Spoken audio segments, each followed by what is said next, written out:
Hello, everyone. Welcome to We Need Our Space Live. Tonight is going to be a very special show, a show I've been wanting to do for a long time. It's going to be called, I basically call it, Welcome to the Digital Universe, as I shrink myself down. Yes, indeed. So, before we begin, I just want to say that over the past couple of weeks, I've been promising to take you to the edge of the observable universe and to expand on some of these far-off places that we've been visiting and touching upon. Well, that's what we're going to do today, or tonight. We're going to get pretty deep here. It's going to be a universe in a nutshell type of show. And with that, let us begin. Move some stuff around here. There we go. Well, this morning, if you were with me around noon, we started off at Disney World. Tonight, we're going to start off at the Superdome, or the Mercedes-Benz Superdome, I think it's called now. Yep, and here we are. Easy to find place in case you are trying to visit this from space. All you have to do is find Louisiana, and then once you have found Louisiana, all you have to do is find that big Lake Pontchartrain right there. And you have that little these squiggly lines there, which is the river, and then follow that down, and then you see that little white dome. There it is. Zoom right in, and there's the Superdome. I'm sure it'll be open for concerts soon, one of these days. Let's lift off the planet Earth and begin our tour of the digital universe. I'm going to take you from the Earth to the very edge of the observable universe of what we have seen, what we can see. Here we are lifting off planet Earth, leaving the Superdome behind. Well, the universe is everywhere. It is everything. It is within us. It is around us. It is beside us, and as far as we can imagine. So today, once we leave Earth, we want to try to get a grasp of just how huge and grand the universe really is. Of course, I have this. Really? Okay. Thank you. Kind of ruins the illusion, huh? Here we are leaving planet Earth. Get this junk out of here. What are you? Go away. Alright, leaving planet Earth.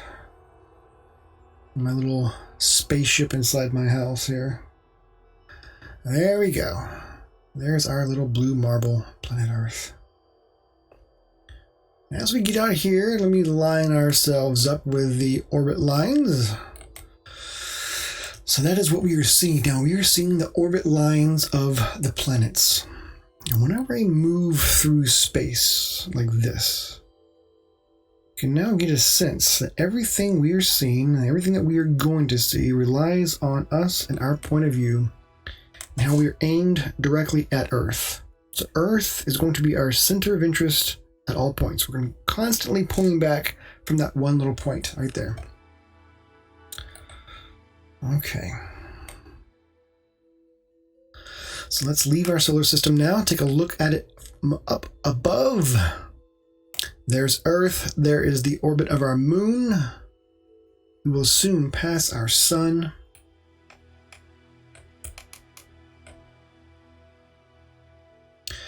There's our sun, Mercury, Earth, Mars. As we leave Jupiter, Saturn, Uranus, Neptune, that little green line you might have seen right there, that is the orbit line, a little aberrant orbit line of Pluto. It's inclined by about 15 degrees or so. As I orbit around here, I'm going to orbit around to the Milky Way galaxy. I'm going to square us up to the bulge of the Milky Way, kind of get our orbital planes in line here with the bulge of the Milky Way. So we can see now from this point of view. Let me shrink myself down just a tad more. Okay, so as we can see here, from our point of view, from our orbit lines, the Milky Way right there in the center of the screen, that hazy band of light. We can see that the brighter parts of the Milky Way align with the sun. We can also see some constellations here. Let me pull up some constellations.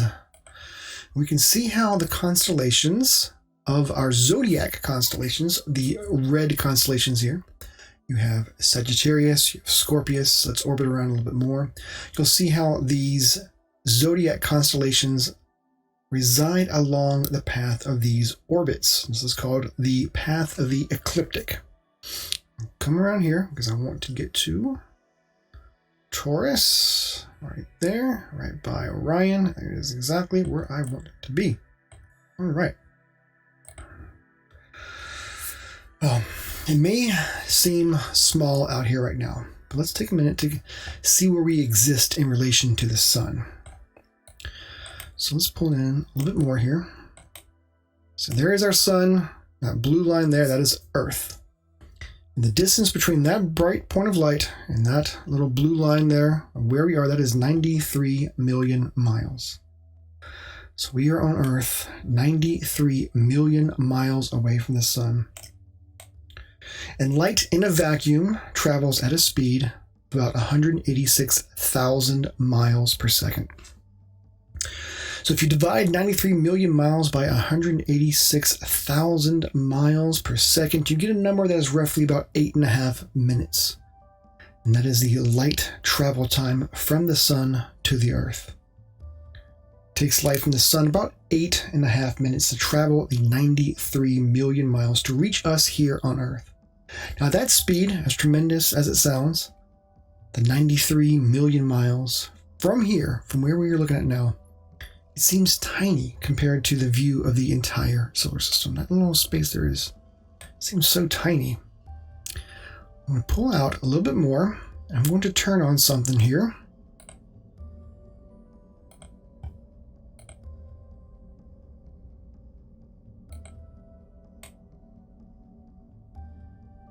This grid represents one light day.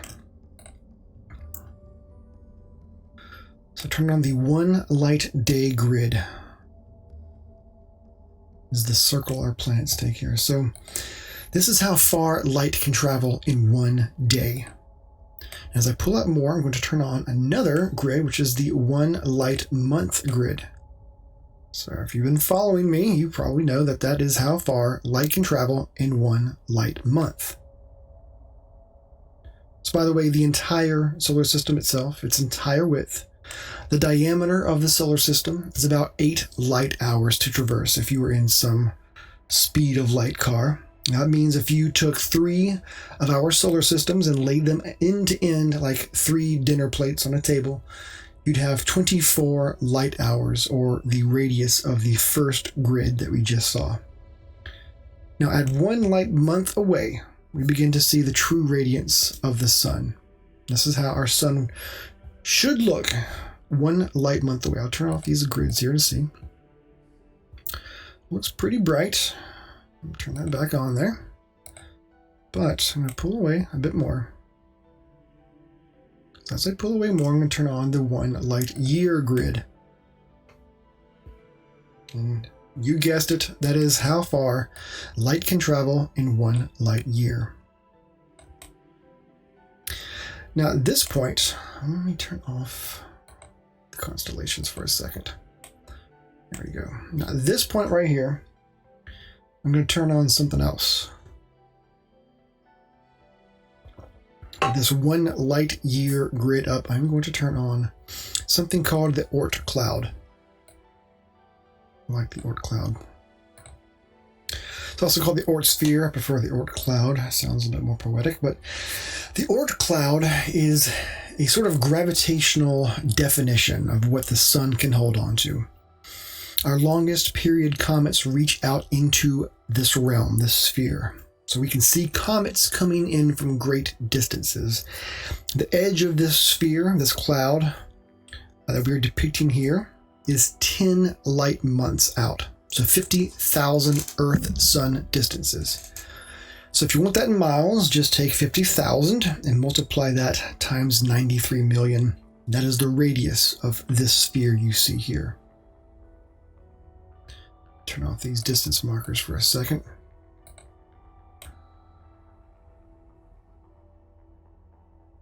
So this sphere is going to act as our marker for the sun because we're about to get pretty far away and the sun is going to start looking pretty dim to us. For example, if I just turn that off right there, the sun would almost get lost as I kind of orbit around here. Now it seems like some other stars are much larger, much brighter. Turn that back on, turn our little grid back on. I'm going to turn our constellations back on as well because I'm going to orbit around slightly. As I do that, you see that the constellation lines look pretty much the same. There's some stretching going on as some of the stars are closer to us and some of the stars are further away in this 3D atlas of ours, but we can see that Orion still looks pretty much the same and Taurus the Bull also looks pretty much the same. Well, it was in the 17th century that it was a true revelation for us to discover just how large just the solar system was. It was 100 years after that we began to understand the true distance between the stars. And it was truly staggering at the time, it still is. So then how large the solar system seemed was suddenly tiny in comparison to the interstellar distances between the stars. Distances that we're now experiencing as we pull away and as we get some context of where we are at in the universe and how these stars are placed in three-dimensional space. So as I orbit around the Oort cloud, I want you to pay close attention to the constellation lines. More importantly, take notice to the individual stars that create the connecting points for these constellation lines. And as I orbit around, we will begin to get a sense of the three-dimensional space that we are in. Now, the stars that make up these constellations aren't on some flat plane, but are individually light years apart. So I'm going to pause right here. Pull away just a tad more. I'm going to pause here for a second to bring something else up as a true discovery. There we go. It's easy to get lost here. This seems like a lot here on the screen, but I'm going to explain to you what this stuff is in a second. I just put up a whole bunch of neon blue circles. What does that represent? Well, first let me just say that for over 10 years, we've actually been able to detect other solar systems around other stars. There have been many false claims before that, but for the first time, we were able to verify the claim in 1995, the first exoplanet around the star 51 Pegasi. We now know of thousands of positions of stars that have planets. So these circles you see here are indicators that there are stars in the center. These stars are very dim, like our sun. If we turn off the Oort cloud, like I'm going to do, turn off this Oort cloud, turn off that marker there. We'll see the true radiance of our sun here from this distance away. We can now see our sun in relation to these other stars, these other exosolar systems. Even though our sun is in our center of interest, it still looks pretty dim to us, but we have to thank that dimness of the star for its longevity. We've been around for about 5 billion years, and we've got about another 5 billion years of gas left to go in that star, our sun. But stars that burn brighter burn much faster. Let me turn the Oort sphere back on so we'll know where we're at.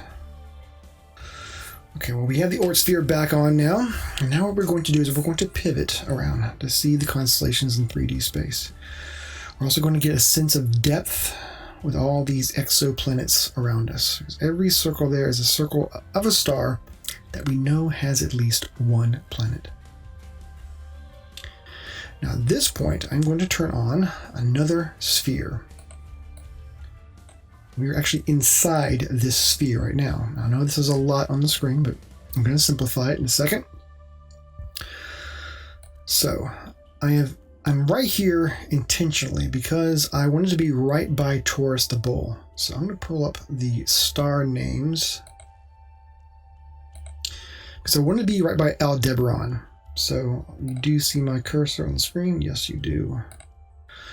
So that is Aldebaran. So that bright star. And so this constellation, this red constellation line, that is Taurus. You have one horn, you have the second horn, you have one bright red eye in Taurus the Bull, you have the second eye, Ain, and then you have the rest of the constellation there representing Taurus the Bull. The reason why I've chosen the star is because Aldebaran resides right by the edge of this sphere that I am pulling out of right now. So I'm going to circle around, pull out of this sphere. Keep your eye on Aldebaran right here, kind of circling. Let me turn off these constellation lines. It's ridiculous. All right. Pulling out here. There you go.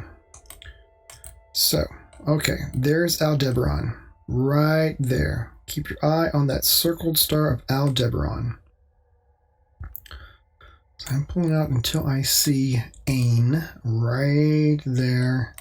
I'm going to get Ain. Okay, so there's Aldebaran, and there's Ain right there. You can see that Ain is right by this big cluster of stars. Let me turn off these exoplanets here.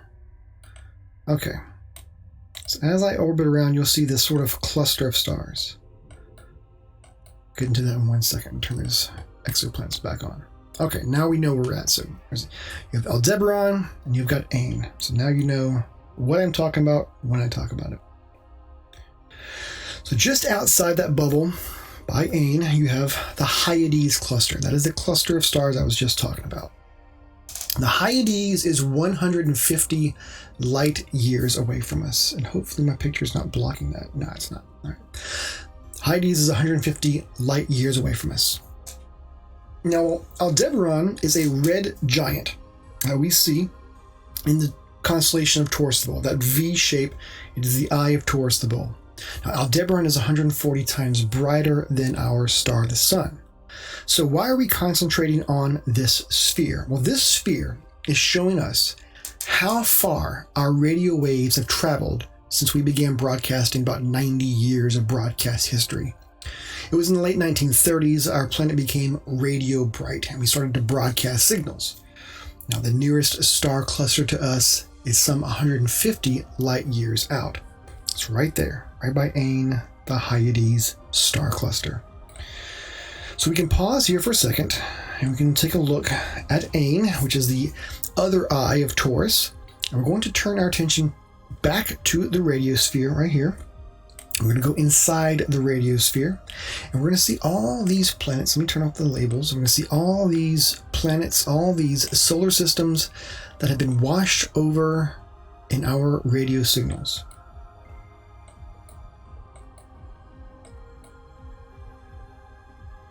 So before this time, if scientists told you about planets around other stars, they were speaking hypothetically.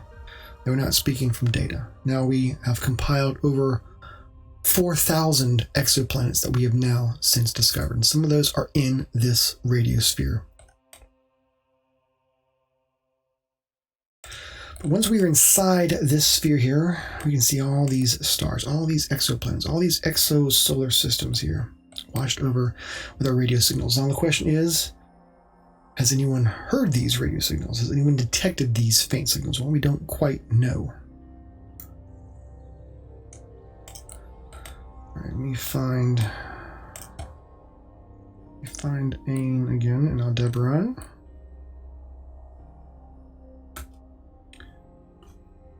Where did I go? Let's see here. Let's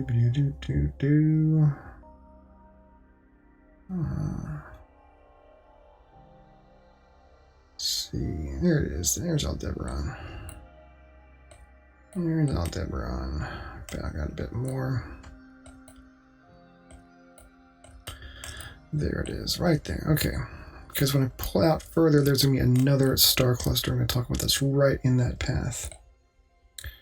So now I'm going to turn on another grid, the 100 light year grid. Now, you can kind of see this grid here, and you can see how that sphere is pushing almost up against the edge of that sphere, 100 light years out. Now, at this point, see this cluster of names right here, just above the left-hand corner of my picture? Those names right there. Well, these stars right here, all those stars, that is the Pleiades star cluster.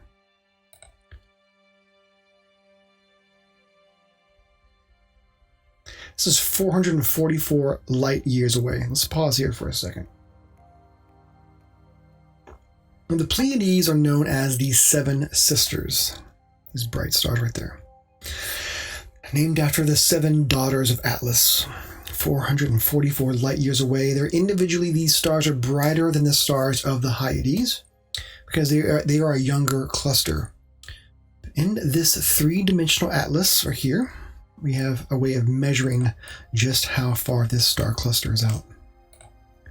So now I'm going to turn on the 1,000 light year grid. So hundreds of light years. And now we are beginning to see where the Pleiades is at in relation to our radiosphere. So as we pull out and as we sort of orbit around, we can see just how far the Pleiades is from our radiosphere, how far away it is from our home. So if you were in the Pleiades and you had a telescope and you were looking back to Earth, you might see Florence, you might see Italy, you might see Venice, and then you might see a guy with a beard with his own telescope that he invented looking up back at you. That will be Galileo. Because Galileo first turned his telescope to the sky some 400 years ago to gaze up upon the stars. So again, the Pleiades are 444 light years away. And once again, the radiosphere is our broadcast signals how far they have traveled in less than 100 years that we've been broadcasting. It's like an onion layer. So if you went inside the radiosphere like we just were, as you get closer to us, you're getting closer to the present. The further out here that we are, we're seeing old information. We see the Pleiades 444 years in the past. So if you went out tonight and you looked at the Pleiades, you would see it as it appeared 444 years ago. It has taken the light from that cluster 444 years to hit your eye, to travel to you. So let's pull out a little bit more because I'm going to turn on something else. Hopefully my system doesn't crash. Okay. Okay. Pulling out a bit more. So I've just now turned on the globular star clusters and the open star cluster maps. This little 3D atlas of ours. And I'm going to move around here and look what happens whenever I align us up with the band of the Milky Way. It appears that these star clusters and these globular clusters are lining along the path of the Milky Way galaxy, along the path of the band of the Milky Way. So where do these come from? Well, they are born in hydrogen gas clouds. Turn on one more thing here. These star birthing regions. So here we are above the Milky Way galaxy.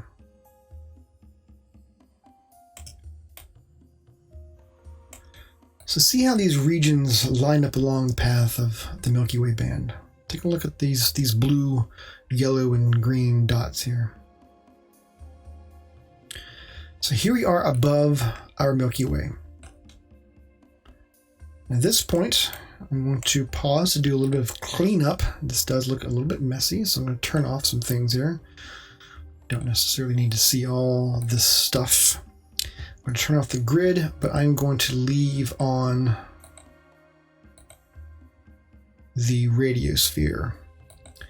A little blue dot there. That way you can kind of keep track of where we are at. But I am going to turn on the constellations again because Those lines represent the lines of the constellations and how they warp in, because some of the stars in the constellations are closer to us and some of them are further away. So those lines represent the stars that we see in our nighttime sky.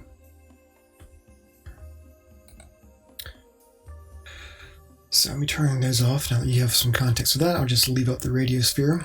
Well, this, I should add, is not actually the Milky Way galaxy. This is a representation of the Milky Way. Now, we can't actually leave our galaxy to take a look at it from up on high. So this is actually NGC 1232. But we know it's very similar to our Milky Way galaxy. That's why we're using this as a representation. Okay. Now, as we pull away a little more, turn on something real quick again. I just want to reiterate something here. We have, so I just turned on the clusters again, the globular star clusters and the open star clusters here. So as I turn those on again, and as I orbit around here, we can see them in relation to the center of the Milky Way. You can now see how it resides, how we over here, in that little blue point, how that is 26 light years from the galactic, 26,000 light years from the galactic center. And from this distribution, we know that the Milky Way galaxy is around 150,000 light years from edge to edge. 150,000 light years across. It's like a giant carousel, and all the stars that we know that make up the constellations that we are so familiar with, they're parading around. We're all parading around this carousel 250 million years in one circuit. And so with that, I'm going to try with that. That is going to conclude the part 1 of this. This is the galactic part. This is our Milky Way. This is our home. So we've just kind of gone over our galactic home, our solar system, what is surrounding us, what is in our galaxy. And now at this point, we're going to go extragalactic. We're going to go beyond our Milky Way. Actually far beyond our Milky Way. So here we are in the extragalactic portion of the show. I'm going to turn on some things, make some changes to this.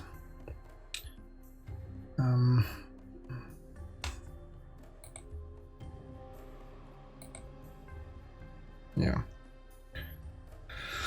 Well, as I pull out a bit more from the Milky Way, we're going to start seeing something gradually fade up.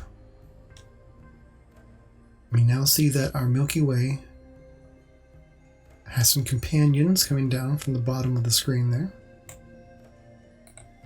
We see these two fuzzy forms down here. These are the large and the small Magellanic Clouds. These were first noticed by the Europeans. They called them the Cape Clouds for the Cape of Good Hope in Africa prior to Magellan sailing around the world. But they were renamed after him in his honor. Now, the Aborigines believed that the large Magellanic Cloud was originally part of the Milky Way galaxy but had been torn off to the sides. It was these clouds right down here, in quotes, that got people thinking about our own galaxy, our own Milky Way. It was these clouds that got people thinking about where we're at and how large things are. So there was a time that we believed that the Milky Way to be all that there was in the universe. But when people started to look at the Magellanic Clouds, they began to think, could there be other places beyond our solar system, beyond our Milky Way? So soon, we will eventually be passing by the Andromeda Galaxy. Let me turn off some stuff here so we can see. Yeah.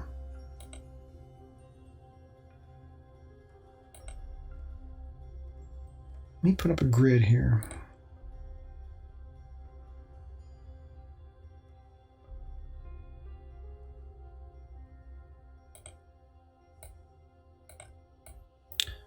Yep, there's over there.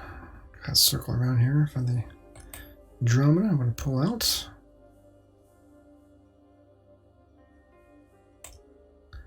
Turn on the 100 million light year grid. And there we are. Let's circle around here.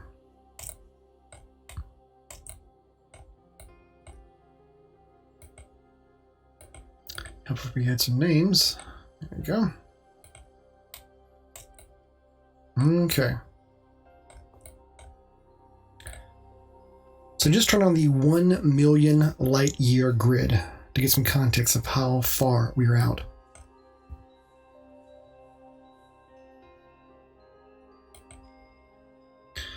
Actually, that was the 100 million. That's not what I wanted to do. I'm going to do the 1 million. There we go. That makes way more sense. Because the Andromeda Galaxy is over 2 million light years away. We see it right there. That little pinwheel right there. I'm going to pause right here, talk about the Andromeda Galaxy. Because when we first started to see the forms of galaxies, we didn't quite know what to make of them. We didn't know if they were close or if they were just enormous forms like our own galaxy, but just very far away, mimicking what the Milky Way was. The question was, could they be island universes? Well, this was debated until the year 1923, when the Andromeda Galaxy's true nature was figured out, that it was indeed a galaxy. Edwin Hubble saw with the largest telescope in the world at the time a star called a Cepheid variable star in the Andromeda Galaxy, which enabled him to measure the distance about 2,300,000 light years away. In fact, it was Henrietta Leavitt who had studied the Cepheid variable stars in the small Magellanic Cloud that enabled Edwin Hubble to make that measurement the distant point of the Andromeda Galaxy and basically set up for opening the doors to a much larger universe.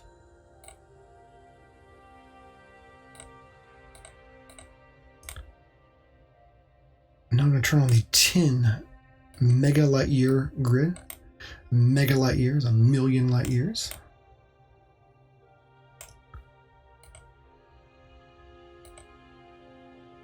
Turn on some other galaxies here. So I've turned on the rest of the galaxies. Put on those as well. Why not? Okay. I don't like this perspective. There we go. That's better. I like that better. Alright. So now I've turned on more galaxies. Now I'm going to display for you beyond what we can see with our naked eye. Now you can see the Andromeda Galaxy with your naked eye. You can see the Magellanic Clouds with your naked eye. But now what we are going to do is visit the galaxies beyond. Every point you see here is going to be a galaxy. The Milky Way galaxy, we now know, has between 300 to 400 billion stars. Every point you're seeing here has that many stars. So what we're seeing here, as I orbit around, it's around 30,000 galaxies surrounding us. So notice the distribution as I orbit around and as I pull away. Notice the color. Now the color we're using is really just map units, really. It's a way to distinguish one area from the other. In fact, the galaxies don't really have these colors. The densest areas are these reddish-orange areas here. And we can see that they are arranged in strands and clusters, and you may notice, among other things, that we are aligning ourselves with the plane of the Milky Way galaxy. At this point, I'm going to turn on the 100 mega light year grid.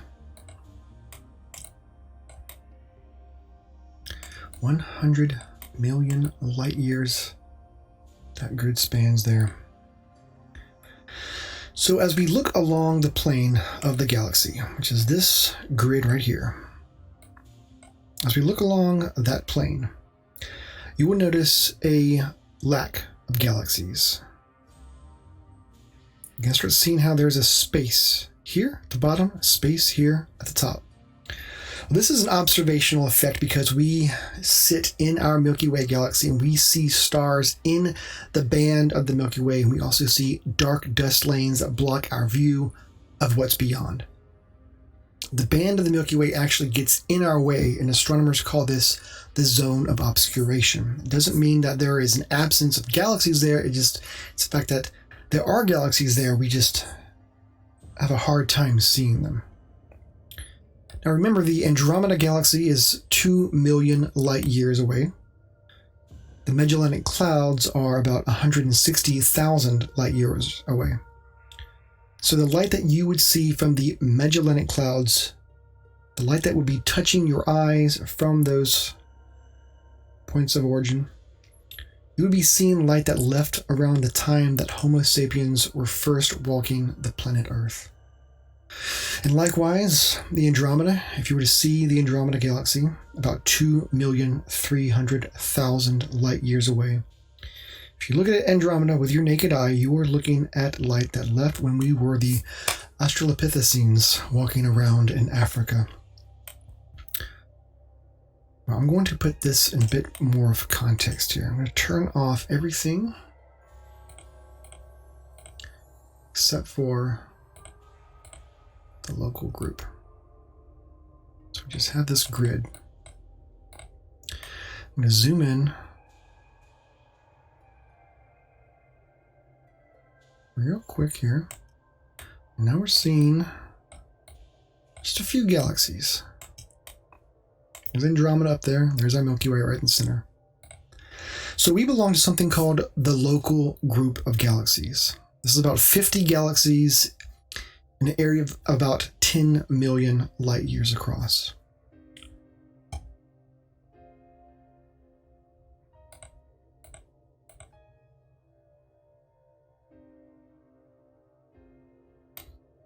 So this is the 10 mega light year across grid here.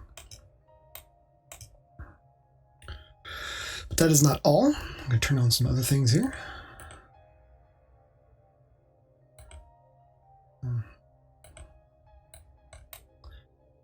Now, our local group belongs to something called the Virgo Cluster. And that's about 1,300 galaxies and is about 10 times larger than the local group.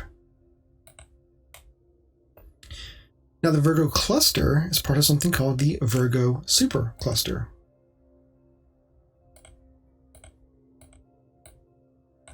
Whoa, way too much information. As I pour in here, you'll see this concentration of orangish reddish there. So the Virgo supercluster contains about 100 galaxy groups and clusters. So the Virgo supercluster contains about 100 galaxy groups and clusters. And this is located in a radius of about 110 million light years. Now that's not all. The Virgo supercluster is just one supercluster of about 10 million superclusters in the observable universe.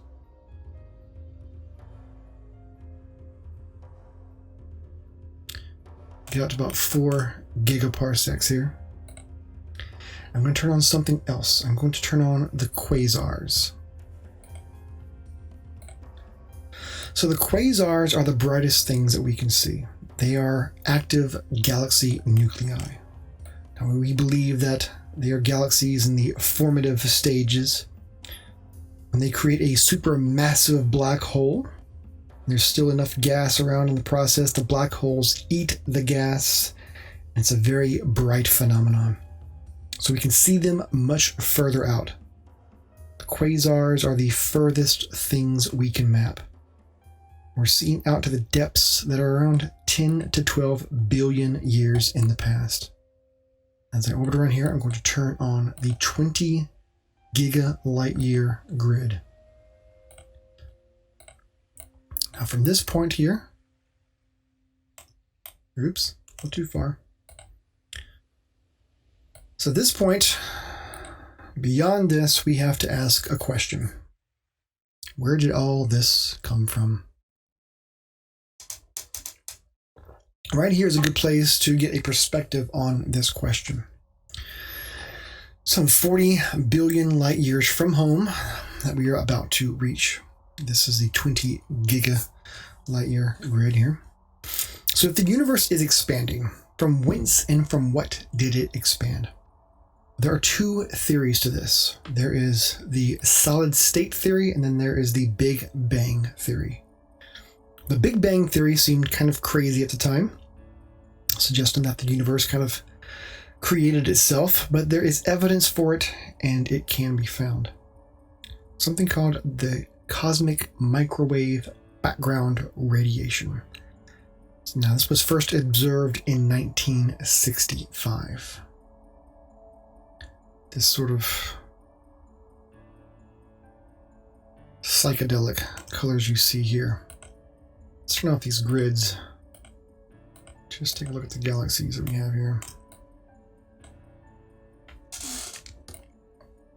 Okay, get over to the edge. Orbit around so I can talk about this cosmic microwave background. With this background image, this sort of kaleidoscope, psychedelic image that you're seeing here in the background of what we were rotating around, this was first imaged by the WMAP satellite. Now, this will finish our complement of the observable universe. The blue areas are the areas that are just slightly warmer than the others. Now, these will become the dense areas that you see reflected in the structures of the universe. The cooler areas are less dense. Now, what we're seeing with this cosmic microwave background is an echo of the Big Bang, frozen a couple of 100,000 years after the event of the Big Bang itself, when the universe went from being an opaque plasma to a transparent medium that we could see through the radiation. We could see the radiation through. So how big is the universe? Well, we don't quite know. This is just our visible sample of what we can see of it. The universe is about 42 billion light years in radius. The universe is about 13.7 billion years old. The discrepancy of distances and time is an account for inflation in the early universe.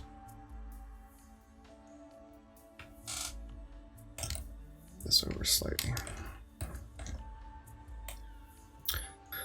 So if you were on a quasar, those quasars we just took a look at, if you were on one of those quasars there, and you were looking back, you would see us as a quasar, and you'd be a fully mature galaxy with beings looking out. Now you might say, well, I can see a cosmic microwave background, but it would be offset. So we know geometrically that if you were out there, you would also see your own perspective on this. So, in effect, the universe could in fact be infinite.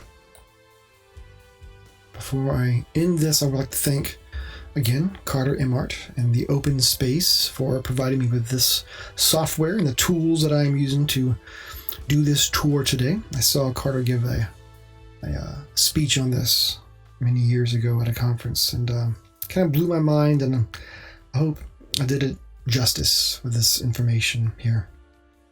And that is what I'm going to leave you with out here beyond the observable universe, the bubble of our universe here. So with that, I'm going to fly back home and just enjoy the music and enjoy the ride back home, and I'll chime in at the end.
There we are, back at planet Earth. That wasn't so bad, was it? Traveling faster than the speed of light. There you go. Well, I hope you enjoyed this little tour of the digital universe. I hope to see you all back at the planetarium soon, one day. And with that, I hope you have a great rest of your night. Sleep well.